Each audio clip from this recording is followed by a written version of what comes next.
Thank you for joining me on another episode of She Leads Now podcast, where we help career and entrepreneurial women gain the tools to develop a success mindset, create winning strategies, build collaborative relationships, and take bold action towards creating impact and fulfillment in their lives and careers. I'm your host, Sabine Gideon, and I'm on a mission to awaken and activate women and emerging leaders so they can tap into their innate leadership ability, elevate their influence, and create the impact they were destined to make. If you're ready to up-level your confidence, courage, and influence, you've come to the right place. Join me weekly for insights, strategies, and resources to help you grow, develop, and embody the leader you were meant to be, so that you can make the impact you know you are called to make and establish the legacy you've always dreamed.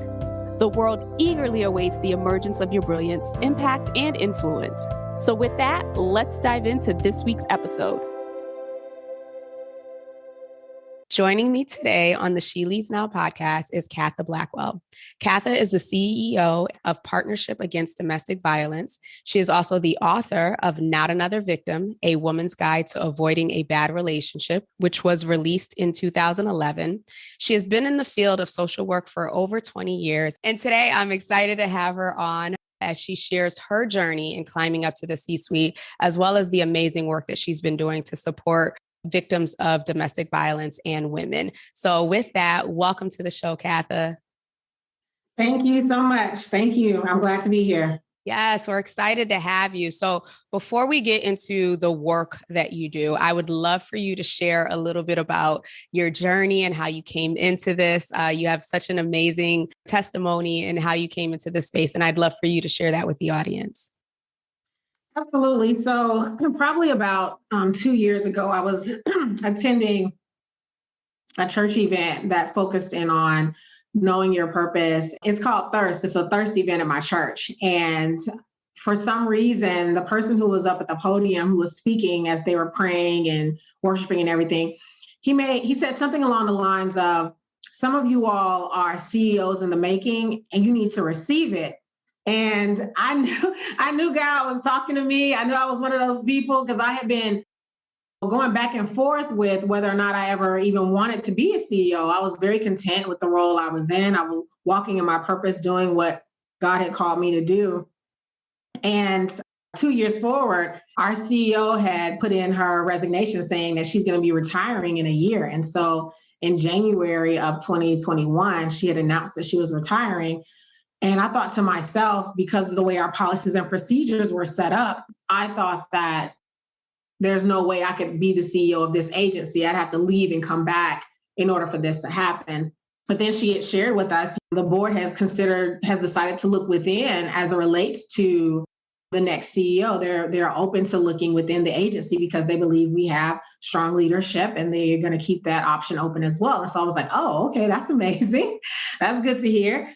And God just started working with me. And I started every morning, I started confessing, I'm the next CEO of PADV. I'm the next CEO of Partnership Against Domestic Violence. And I started confessing that at times where I didn't really feel like, may not have believed it for myself, but I know that our words have power. And so I started confessing that, and I could see myself having a different walk and having a different mindset about myself, not shying away from opportunities to engage in conversation with people I don't know, but really realizing that God has a unique role for me in this space, and I need to own that in this time. I always tell people there's somebody who's waiting on you to show up. They're waiting on your gifts. They're waiting on your talents to be present in that space. And so stop putting yourself down, stop pushing yourself to the side, and just embrace it. And along the way, once the opportunity came, probably in like September, for me to actually apply to be the CEO of PADV, I started studying as much as I possibly could about interviews and panel interviews, because it was supposed to be like a seven panel interview on a Saturday morning for 2 hours. And I started preparing myself. Even with that whole process, while I was waiting to hear about this CEO position, I had another opportunity to go in a different direction as a COO. I decided that I was going to let go of the COO opportunity and just stand in faith with the CEO position, not knowing whether or not they were going to select me, not knowing what would happen next. But I decided that I'm going to stand in faith. If I'm confessing this, my actions need to line up with my faith. If I'm confessing that I'm the next CEO, then my actions need to line up with that. There's no backup plans. I'm standing in faith. This is what's going to happen.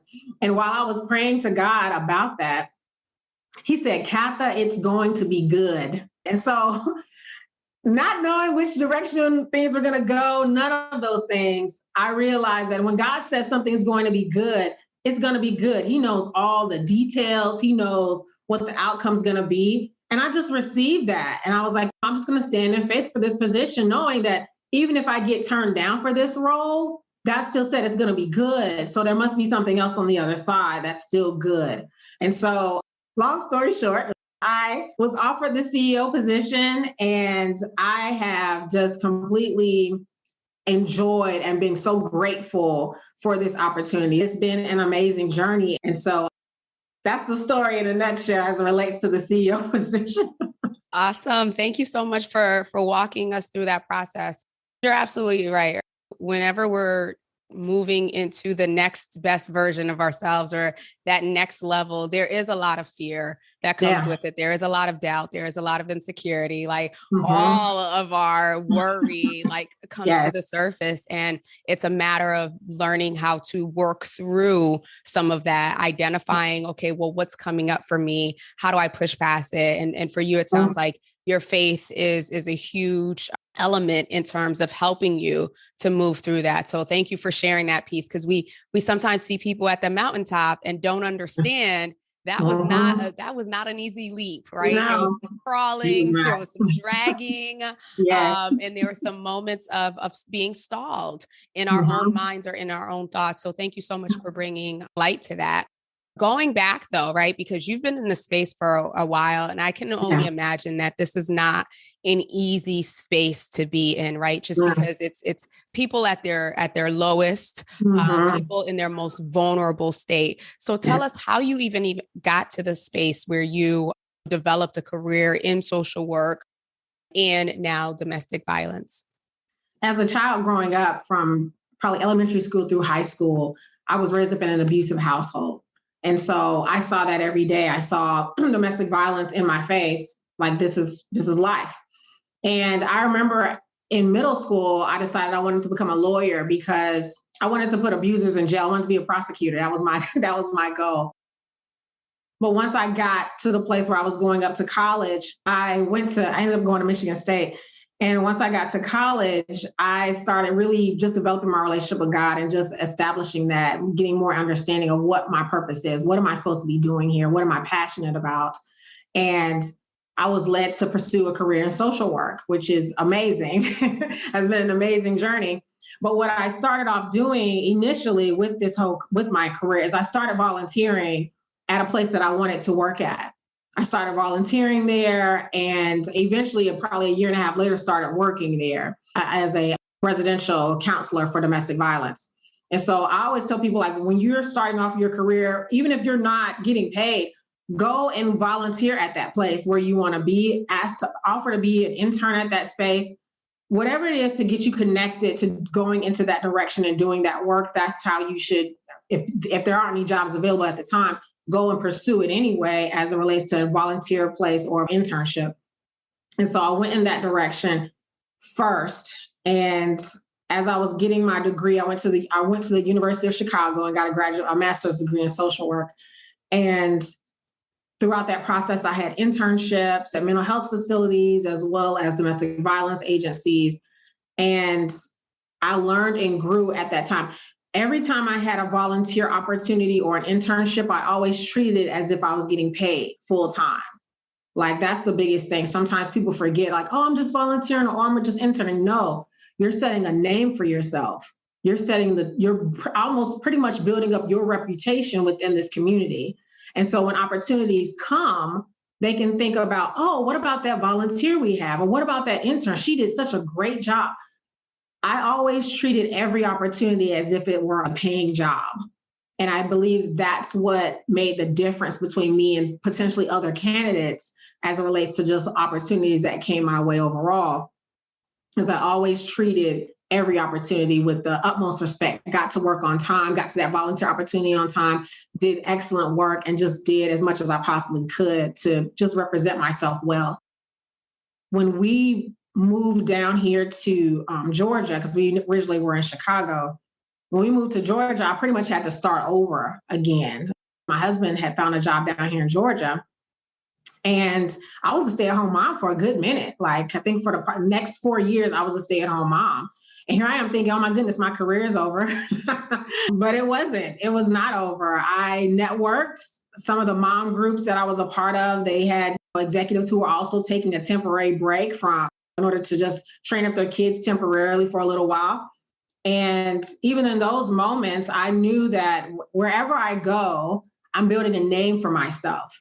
I want people to know Katha Blackwell. That should be a name that has a positive ring to it, not a negative one. So every circle I was a part of, I represented myself, my family, and my faith in those circles. And then even in volunteer opportunities, I did the same thing. So I really encourage people to really embrace opportunities that come your way. Don't take them for granted, because you never know who's in that circle that may be your next connection to that next step in your career. Absolutely. Thank you so much for sharing that. And you really just opened the door for me to talk about networking again, because I do absolutely believe in the power of networking, of building relationships, of being able to provide resources to others and then being able to tap into their resources. And so really that community building aspect of it. And so I love the fact that in your time away, if you will, from your corporate career, you still actively networked and you partnered with other individuals. I think the question that I wanted to ask, because I've encountered some individuals who they've either been in the workforce like you, and then due to circumstances have had to transition into being at home, especially now with the Great Resignation or whatever they're calling it these days. We've seen a lot of women having to make the decision to leave the workforce to take care of family, whether that be their children or aging parents. And so I'm curious, during that process, like I'm pretty sure there was some emotional stuff that you had to work through as well. What advice would you give to some of the women who have had to make that decision and who have had to prioritize family, who may be feeling like, oh my gosh, my career is over? What are some of the things or some pieces of advice that you can give to them to encourage them that no, it's not over as long as they don't want it to be? Absolutely. What I would say to anyone who is in that position of being home with those beautiful babies is that this is a season. This is a moment in time. This does not have to be your forever. That's one thing that I did and told myself, is that this is a moment in time. And while I'm at home, I'm pouring into my children, especially if we're in agreement, if you're in agreement with your significant other, that this is what we want to do for our family at this point in time. Just know that it's for a moment, and that there's a way that the time can be redeemed. I always believe that God can redeem the time that you feel that you've lost. My story alone is a miracle. But I would encourage them to know that this is a moment in time, and that it's okay to do part-time things, even if it's just volunteering somewhere, or even if it's writing and dreaming. I remember I used to journal about how I wanted to see my career go after this season, after this moment of getting these children to a certain age. I used to journal and write. And even with my book, I produced that book while I was staying at home with my children. I was able to just write and do all kinds of things. So I would encourage them to know that this is a moment in time. This is not going to completely end your career altogether. There are several women who are now in C-suite positions who took time off to take care of their family, or took time off to reflect and think through what their next steps are going to be. And I wholeheartedly believe what God has for you is for you. I wholeheartedly believe that. And as long as we're walking and doing what we are wholeheartedly believing in, I believe that things work out for you. Will work out for your good. Yeah. Thank you for sharing that. And on the other side of that, right, when it was time for you to step back into the workforce, what were some of the initial things that you did? Obviously, you were already building your network, you were building the relationships. You were very active in the community, but what were some of the other things that you did, tangible things that you could share if someone is possibly considering coming out or they're getting that clarity of what that next phase of life looks like for them? So one thing I would do is I'd go and connect with training opportunities that were available online or go and attend a class to just to sharpen my skills. The longer you stay home, sometimes the harder it is for our brains to like process back into what we know. So what I would do is I would go and attend trainings, go to different classes, whether it be online or in person, but just to sharpen my skills, sharpen my abilities, and then also connect with someone who's doing the work that I am interested in doing and build up that relationship as well. That goes back to that networking piece, but that was crucial as well. And then positive self-talk is very impactful. So like there are times where people look down upon people who may stay home for or have like a large gap in their career. And they look at that resume and they see like, oh, there's a 5-year gap here. That's not necessarily a bad thing. There may have been a time where you were focusing in on your family or for whatever reason didn't go back to work. But even going into those environments, people may not think that you are strong enough or qualified to do this work, or maybe there's been such a gap, such a large gap that they think that you're not good enough. But I encourage people to just continue to have positive self-talk and just show them. Even when you're staying at home, you're managing your home, you're managing your bills. That's finance. So there's a multitude of skill sets that you have in front of you, but people don't always label it that way. But even right now, this is social. This is networking and social media and different things of that sort. That's a skill set. And so just being mindful of the skills and gifts that you do bring to the table that other people may not have is very beneficial as you go back into that work setting. Awesome. Thank you for sharing that with us. Just going to make a slight pivot here. And so here you are, you've taken time off, right? You've poured into your family, you've come back into the workforce, you've climbed your way up and are now gone from peer to leader in a relatively, I'll say, short amount of time. It probably didn't feel short for you. But as you think about it, right, because we know that even with newer leaders who are peers, when they get elevated to the next level, there's a lot that they have to kind of work through, right? There's a lot of positive self-talk. There's a lot of reinforcing things. So talk to us about your experience going from, and I know you were already in a leadership capacity prior to being elevated to CEO, but how has that transition been for you in your first 90 days? It's actually been a really good transition for me. And one reason why I think it's been very positive for me is because I always was a professional coworker. I never really became friends or buddies per se. I'll use the word buddies. Professional, friendly, yes, but not friends or buddies in a sense. When it came to my peers, I didn't connect with them on Facebook or, any other social media platform outside of the professional LinkedIn profile. Other than that, I didn't connect with them in that sense. I wasn't going to birthday parties or any of those things outside of work. I kept a level of just professionalism as it relates. Not to say that that's an unprofessional approach, but for me, having those clear boundaries made it easier for me to get into this seat. If I had a bestie that was one of my peers, I could see how this could be a difficult transition from, oh, we were besties, now I'm your boss, or now I'm your supervisor. But because I already had a professional, business relationship with my peers, it was easy for me to step into this role because I'm still the same Katha I was at that point in time as well, where this is the direction we're going in. This is the vision I see. They were already familiar with how I do things. And so it's been a good transition. I'm so glad to hear that. And related to that, right? Because it sounds like the individual who was the CEO before recently retired. And so we know that sometime in organizations, when there's massive change like that, right, there's a lot of plowing, right, and laying a new foundation.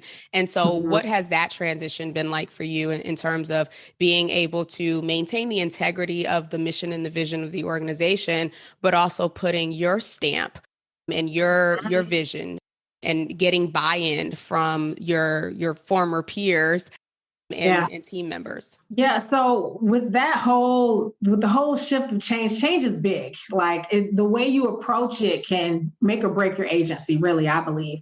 And so for me, when I first started off, that first all staff meeting that I wanted to have a speaker come and focus on change. It was a motivational speaker that we invited in, and he spoke to us for about 30 minutes about dealing with change, adapting to change, because everyone deals with change differently. And so being mindful of that, I wanted us to go ahead, let's just rip this Band-Aid off because change is coming. But one thing I've learned and I know is beneficial to any team that's going through change is to have a gradual change, not all at once, but just a gradual ease into a change. Like there's a lot of things I would love to change immediately. However, I know that this is not a sprint. It's a long couple days, couple years marathon as it relates to the vision that I see our agency going towards, but it's baby steps because I can't move any faster than my team. That's one of the biggest key areas of leadership is I can push us all day and I can have vision, but if they're not moving, we're not moving. Right. If they're not moving, we're not moving. I can move all day, but if they're not with me, where are we? And I definitely can't do everything myself. So taking time to recognize that change is taking place and then casting vision, showing them the vision. Where are we going as an agency? Is my job secure? What will happen next? Are we still going to have these same activities taking place? And also hearing from them what they value most or what they enjoy about their job makes a world of difference because that helps me become mindful of what they hold dear and how does what they hold dear line up with the vision of where I see our agency going. And so I really took time to do that. Even now, even though it's been the first 90 days, we've changed a couple things, but I'm still gradually changing other things, slowly but surely, making sure certain things are in place. But I want to make sure my team is on board and understands the vision of where we're going. Yeah, I love that. And you said so many powerful things there, especially with regards to if I'm moving and my team isn't moving, then we're not moving. Right. And that is such an important point to call out because oftentimes what leaders will do in a new situation like that, or sometimes do, is that they feel like, okay, now I got to pull people along. Right. So now they are overburdened and burnt out before they even started. And like you said, it's not a sprint, it's a marathon. So I love that you have that mindset as it is. And I was actually just connecting with someone yesterday where we were discussing creating change in their organization. And I had to mention that studies show that 70% of change management initiatives fail because of lack of communication, lack of planning, lack of adoption, and all of those things. So I love the fact that you are being mindful in gradually rolling out change and also incorporating your team, right? Understanding how will the change impact them and how can you create a marriage between what it is that they want in terms of their growth with the change that you're envisioning. So thank you for sharing that bit of a bit of wisdom with us, because I think that needs to be reinforced. It sounds like it should be common sense, but trust me, it is not. No, it is not. No, it is not. That's true. And the one thing that has been really impactful for my team is actually every week I check in with them to see how they're doing. And one of my biggest questions is, what do you need? What do you need? What is hindering you? And that was like my first week actually was one of my biggest conversations that I had with the entire executive team is, what do you need? What's hindering you from getting what you need? And where do you see your department going? Because I want to address those things that are blocking them from getting to that level of excellence where they want their department to go or where they want their team to go. I want to address that because if it's hindering you, then it's hindering us from moving forward. Yeah. So I encourage leaders to have that mindset of, I'm here to make sure that the hindrances that are blocking them from accomplishing that task are getting addressed. Absolutely. Absolutely. And so with that, I mean, no pressure here because I know you're in your first 90 days. What is the vision for the organization? Where do you see the organization growing? It's already the largest, right, in Georgia or in Atlanta Yeah. as it is. So where do you see you leading this organization and the legacy that you plan to leave through it? With the vision of our agency, I see us figuring out a way to help survivors stay within their homes safely. For decades, our nation and our world really has been teaching survivors how to run for their life. And it's like, it makes no sense for someone to commit a crime against you and now you have to leave your home. That's not fair. Out of every other crime in this world, why is it that survivors of domestic violence are pushed to leave their home? Why aren't abusers pushed to leave and leave her alone? You know what I mean? Mm-hmm. And so that's one area. The other area is entrepreneurship and developing that piece amongst our clients. And then also developing more revenue streams. As a nonprofit, sometimes nonprofits don't think about starting their own fee-for-service business or an additional revenue stream for their agency. And so right now we have different ideas that are being developed in order for us to not solely depend on grants or fundraisers, but to focus in on how can we empower ourselves by designing something, whether it be trainings that we facilitate, whether it be helping corporate entities develop their policies and procedures around domestic violence, whether it's an after-school club that focuses on healthy friendships. We need to develop something of our own. And I know there's a lot of nonprofits out there who they may have a resale shop, or there are businesses here in Georgia where they sell rugs and they hire clients to do that work, different things of that sort. We need to find something of our own as well to produce, and that can benefit the community as well as add up to our mission. And then the other thing that is really intricate as it relates to the vision that I have for our agency is our mission statement. Our mission statement right now is to end the crime of intimate partner violence and empower its survivors. But our agency is doing all types of domestic violence work, and intimate partner violence is just one part. And so I really want us to focus in on changing our mission statement, because it really doesn't reflect the totality of the work we're doing in the community. We're doing dating violence, we're doing intimate partner violence, we're doing family violence. We're doing all of it. And it's important that our mission statement lines up with where we are now as an agency 45 years later. Love it. Thank you so much for sharing that vision with us. And before I let you go, just a couple of real quick rapid fire questions here. My audience is probably tired of hearing me say this, but I believe that leaders are readers. So what book or books are repeatedly tapped into? John Maxwell's 5 Levels of Leadership. That's one of my biggest. I love that book. That's my favorite. And I actually have Radical Candor by Kim Scott. That's on my bookshelf as well. Those books are just a wealth of knowledge, wealth of information, and also Battlefield of the Mind by Joyce Meyer. That's huge as well. So tapping into those books reminds me of my leadership capacity, where I am, especially with John Maxwell's books. He's always reminding us that you can't make somebody follow you. That's not how that works. And so he goes deeply into that information. And so I always try to reach back and remember that when it comes to leadership, I can't make somebody follow me. They have to want to do that. And so building up those relationships, being your authentic self, like in Radical Candor, they stress being authentic as whoever you are at home, you should bring that person to work. I try to do all of that and making sure that I am who I am at work. But I'm also authentic. I'm not putting on a face, but also being mindful that everyone's values don't necessarily line up with mine. And that when it comes to having people follow you as a leader, they have to want to follow you. And you do that by building relationships with them. Absolutely. I'm a student of John Maxwell as well. Thank you for sharing those book recommendations. We'll definitely include them in the show links below. As far as ways for people to connect with you, to touch base, to learn more about the agency and the organization and support this amazing mission and vision that you have and that you plan on carrying out for the next several years, how can the audience get in touch with you? visit our website at www.padv.org. Awesome. And on social, where do you hang out the most?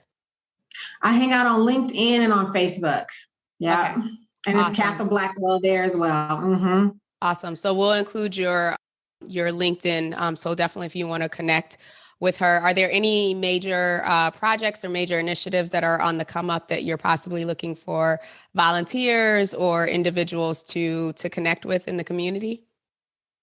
Oh, absolutely. We just recently started welcoming volunteers back into our shelters to do work with clients. And so we are open for people to provide meals to clients if they want to come and cook a meal on site, or if they want to prepare it at home and then bring it to clients on site. We welcome that. I don't know anyone who doesn't love coming home to a home cooked meal, and our clients love that. So if you have any volunteers who love to cook, this is the place for you. If you enjoy reading story time or baking cookies for kids, this is a place for you. Awesome. And Katha, thank you so much for coming on today, for sharing your journey, for sharing your experience, the nuggets of wisdom around leadership and leading your team and your own personal transitions. All of Katha's information will be in the show notes below. Please be sure to connect with her. Let her know that you heard her on the She Leads Now podcast. And with that, I will see you all next week. Take care. Thank you for tuning in to another episode of She Leads Now. Be sure to join us next week for another transformative discussion to help you grow, develop, and embody the courageous leader you've always been. Be sure to subscribe to the show to get alerts when new episodes drop, and join us for our next Leaders Lounge meetup on Zoom. Details and dates for future sessions are included in the show notes below, so take a look there or head over to SabineGideon.com/lounge to register and hold your spot for the next session. Again, that's SabineGideon.com/lounge to grab your spot. Excited to connect with you all inside the lounge. Talk to you soon.